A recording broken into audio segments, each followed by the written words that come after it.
Did you get a call from Prime Minister Mark Carney before he made this decision in China? Absolutely not. Didn't have any consultation. He didn't consult with any of the automakers. This is going to be terrible for not only just all the people of Ontario, but especially the auto manufacturers, the supply chain. We're letting China into a market that's going to have lower tariffs than our largest market, the U.S., and I don't think that's going to go over too well with President Trump, but it's going to hurt every single auto manufacturer, every single supply chain that has anything to do with the auto sector. This was not thought out properly. It wasn't consulted. It was a knee-jerk reaction as far as I'm concerned, and this is going to be a big, big problem. But the Prime Minister is simply reverting back to what was already in place in 2024. Why was it okay then, and why is it bad today? Well, again, this is a Chinese government that doesn't respect labor laws, that doesn't respect making cars environmentally friendly, with they basically making it with coal. They're heavily subsidized, totally against all the auto workers here in Ontario and across the country.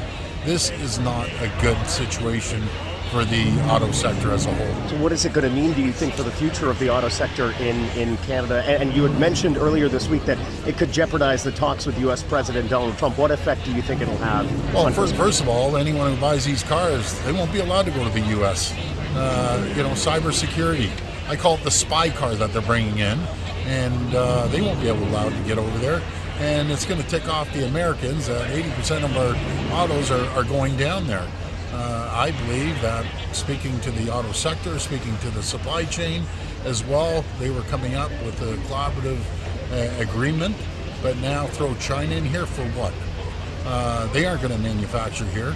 So it's just a terrible, terrible, miscalculated decision by the Prime Minister. Have you had a conversation with him since? And No. if you do get on the phone with him, what are you going to say? I'm going to say the exact same thing.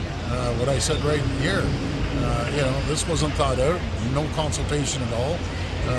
He always preaches partnership. This is anything but a partnership, and it's totally unacceptable that he's bringing in Chinese-made cars and that are totally subsidized. They're going to undermine every auto manufacturer here. But canola, it was a trade-off for canola. You can see where Number one, I don't believe in pegging one part of the country against another, one sector versus the other. We should be taking care of both. And good friends, closest ally, Scott Moe. I think it's great. That's fine.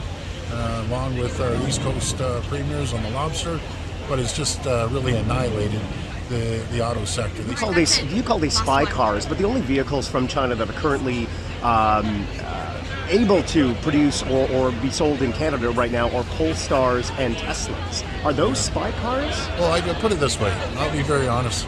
I don't trust what the Chinese put in these cars, and I'm wondering if the Americans would allow them to integrate their social media and the internet on these cars. The answer is no. And I'm convinced they won't even be allowed over the border. So there's a reason. And the intelligence agencies here in Canada and in the U.S., I'm not speaking for them, but I'm pretty sure they're pretty nervous.